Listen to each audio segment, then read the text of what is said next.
Jumala. Ovi auki! Ei väsynyt. Ovi auki tai Anteeksi! tapahtuu hirveitä! Mulla vaan jotenkin keitti yli, kun mä näin sut ja Ossit yhdessä. Miksi et sä voi? Mä pelkäsin, että mä menetän sut. 30 euroa.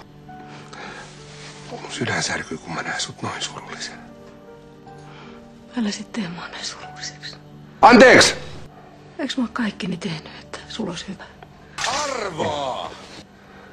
Oot kyllä ja enemmänkin. Ja siitä mä tulen olemaan sulle kiitollisuuden velassa lopun elämääni. Ei sun tarvii. Mä en halua sulta mitään hyvityksiä ja korvauksia.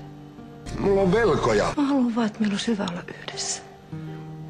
Ja että sä olisit läsnä myös silloin, kun mulla on vaikeaa. Mitä helvetti? Onko se liikaa vaadittu?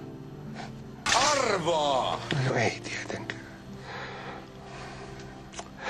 Mä vaan nyt oon ollut niin sietämätön. Jopa omastakin mielestä. Ja vielä pesäpallo mailalla. Sovinto?